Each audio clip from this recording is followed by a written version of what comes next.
এই ভিডিওটা বানানোর উদ্দেশ্য হলোই কিছু পুলিশদেরকে ইন্ডিকেট করে বলার জন্য। অ্যাকচুয়ালি হ্যাঁ, একটা কথা বলতে চাই, ডোন্ট জাজ এ বুক বাই ইটস কভার। বলছে কখনো কারো বাইরের কোনো কিছু দেখে তাকে বিবেচনা উচিত নয়। তো এখন কী হয়েছে, আমারও ভুল ছিল মানলাম। টোল ট্যাক্সে পুলিশ আমাকে কালকে গাড়িয়ে ধরেছিল। হ্যাঁ, আমার হেলমেট ছিল না, এটা বাস্তব কথা। স্কুটি নিয়ে গিয়েছিলাম, আমাদের বাড়ি টোল ট্যাক্সের কাছে, তোমরা জানো বলেছি। তো আমি ওই টোল ট্যাক্সের পাশেই গিয়েছিলাম, আজ অবধি কোনো দিন ধরেনি, তো হঠাৎ করে ধরলো। ধরার পরে আমি আমার কাকুটাকে ফোন করি এবং নর্মালি হয়। আমার যেটা খারাপ লাগলো সেই পয়েন্টটা হচ্ছে, আমি আবারও বললাম আমার ভুল ছিল, বাট আমার যেটা খারাপ লাগলো, আমাকে ড্রেস নিয়ে বলেছে যে ড্রেসের বোতামটা লাগাও। আমি কী ড্রেস পরেছিলাম সেইটা নিয়ে আমাকে ইন্ডিকেট করে দুটো খারাপ কথা বলেছে এবং বলেছে যে তুমি কি এটা পাবে এসেছো নাকি, ক্লাবে পার্টি করতে এসছো নাকি, এর কথা বলেছে। তখন বলে তুমি কী করো, আমি বলছি আমি শিক্ষক, আমি টিচার, আমি টিউশন পড়াই। বলে তুমি শিক্ষক হয়ে তোমার ম্যানার্স নেই, জামার বোতাম খোলা, বোতামটা লাগাও, এভাবে বলেছে। আমি বলছি কেন, আমি কিন্তু ওপেন একটা কথা বলেছি যে শিক্ষার দেওয়ার সাথে ড্রেসের কি সম্পর্ক। বলছে এই মুখে মুখে কথা বলছো। আমি বলছি 100 বার আমি ভালোভাবেই বলতেছি। আমি বলছি দেখুন, শিক্ষা দেওয়ার সঙ্গে কি ড্রেসের কোনো সম্পর্ক আছে? আমি যদি কোনো শিক্ষাটা, আমি তাকে শিক্ষা দিচ্ছি, কেমন শিক্ষা দিচ্ছি সেটা দরকার, আমার ড্রেসটা নয়। আমি ডাইরেক্ট পুলিশটাকে বলেছি। তখন এবার বাড়ির একজন ছিল, সে বলে চুপে যা, বেশি কিছু বলার দরকার নেই, বলে আমি কিছু বললাম না। আমি এই কথাটাই শেয়ার করতে চাইছি। আমাকে যেহেতু এই কথা তুলে আঙুল তুলেছে, তাই আমি আজকে তোমাদেরকে জানাবো আমার ছাত্ররা এই পরপর যে 2-3 বছর ব্যাচ পড়াচ্ছি, কীরকম কী রেজাল্ট বেড়েছে সবটাই তোমাদেরকে আজকে বলবো। তবে দেখতে থাকো ভিডিওটা, যে আমার স্টুডেন্টরা কত নম্বর পেয়েছে।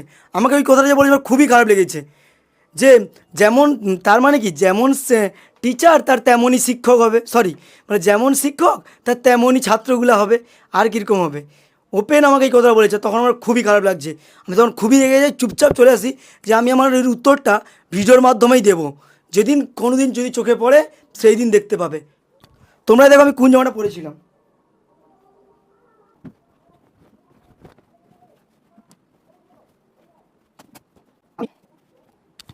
আমি পুরো এই ড্রেসে ছিলাম, এইভাবেই লুকটা ছিল।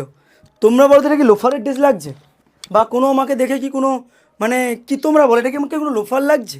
এই ড্রেসটা কি কোনো লোফারের ড্রেস, বা কোনো একটা তুমি যাকে আঙুল তুলতে পারো?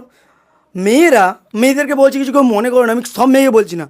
যখন ভালগারিটি প্রমোট করছে, যে যার মতো নগ্নতা দেখাচ্ছে, সেগুলো ঠিক আছে, আর এই ড্রেসটার মধ্যে কী খারাপ আছে?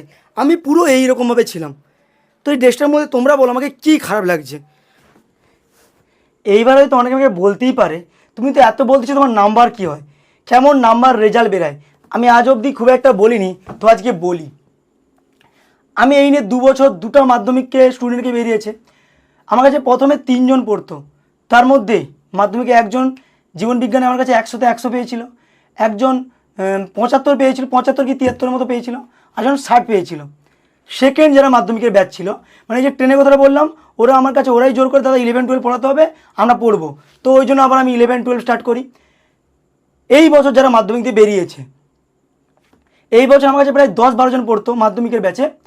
তাদের মধ্যে 5 জন 90 পেয়েছে, 5 থেকে 6 জন 90, একজন 93, একজন 94, একজন 97। ঠিক আছে, আমার নিজের বোন হয়তো 99 পেতো, তুমি বিশ্বাস করবে না, সে 94 পেয়েছে। সে 5 নম্বরের কোশ্চেন টাচ করেনি, পুরো টাচই করতে ভুলে গেছে, নাহলে তো সে 99 পেতো। বাট বাদ দাও ওটা। তো আমার কাছে এবছর কি বললাম, যে 5 জন 90, একজন 93, 94, 97, আরও অনেকে 80, 80, 60, 62 এরকম করে অনেকে পেয়েছে। এই বছর আমার কাছে মাধ্যমিকে প্রায় 20-22 জন পড়ে, রাধাবল্লভপুরের 4 জনকে নিয়ে 20-22 জন পড়ে। আমি এই বছরও হরপ করে আঙুল তুলে বলে দিচ্ছি, এই বছরও কীরকম রেজাল্ট করি একদম গ্যারেন্টি দিচ্ছি, রেজাল্ট ভালো করে দেখাবো, একদম অন দ্য ক্যামেরাতে বলতেছি। এই যে বলতেছো যে তুমি এত করে বলতেছো, বিশেষ করে কী করে, সোনাবেদার স্কুলে জীবনবিজ্ঞানে যারা যারা হাইস্ট নাম্বার আছে, তুমি খোঁজ নিয়ে নিবে, তারা প্রত্যেকে যাদের জীবনবিজ্ঞানে হাইস্ট নাম্বার, তারা আমার কাছে পড়তেছে। বলবে দাদা তোমার নাম্বার নিয়ে কথা বলতেছো। একটা কথা বলি, আমি কেমন বুঝাই তারা জানে। যদি রেজাল্ট না ভালো হয় না, গার্ডিয়ান কিন্তু আঙুল তুলবেই, তুমি যাই বলো। অ্যাট দ্য পয়েন্টে বছরের শেষে সবাই কিন্তু গার্ডিয়ান দেখে নাম্বারটা ভালো হয়েছে, তো সবাই কিন্তু দেখে, তুমি মানো আর না মানো। এই বছর আমি জানি আমার কাছে খুব ভালো রেজাল্ট বেরোবে, এবং এইচএসে যারা আছে তাদেরকেও আমাকে ভালো করে তৈরি করতেই হবে, কারণ তারা আমার কাছে প্রথম এইচএসের ব্যাচ, তারাও আমার কাছে প্রথম মাধ্যমিকের ব্যাচ ছিল। তাদেরকেও তোমার ভালোবাসা, কারণ তারা আমার প্রথম ব্যাচ, যখন থেকে আমি টিউশন পড়ানো স্টার্ট করি। তাদেরকে এই বছর আমার ভালো রেজাল্ট করতেই হবে এইচএসকেও। তাই জন্য আজ ভিডিওটা বানালাম আর তোমাদেরকে এই নাম্বারের ঘটনা সব বললাম যে আমার ছাত্ররা কেমন কি নাম্বার পেয়েছে। তোমরা বলো, এই যে জামা তুলে যে কথাটা বলেছে, এটা কি তোমার মনে হয় ঠিক বলেছে? যদি ঠিক হয় তুমি কমেন্ট করে জানাতে পারো, আমার কোনো নেই। আর যদি ভুলও মনে হয় আমাকে বলতে পারো যে হ্যাঁ দাদা বোতামটা লাগানো উচিত ছিল, তোমরা আমাকে জানাও কিন্তু। তাই জন্য আজকে আমি আমার গর্ব করে বলতেছি যে আমার ছাত্ররা এই নাম্বার পেয়েছে। তো আঙুল তোলার আগে ওকে বলবে, আমি ভিডিও বানাই মানে এই ইয়ার কি ফাজলামি করি মানে এই নয় যে আমার স্টুডেন্টদের নাম্বার সব ফক্কা নাম্বার। আগে জানবে, তারপরে আমার সঙ্গে মানে আমাকে নিয়ে কথা বলবে। এত বড় কথা বললাম। আজকের মতো এতটাই। নিজের ফার্স্ট সেশনটা এখানে এসে তোমাদের ক্যামেরার সামনে বলে দিলাম।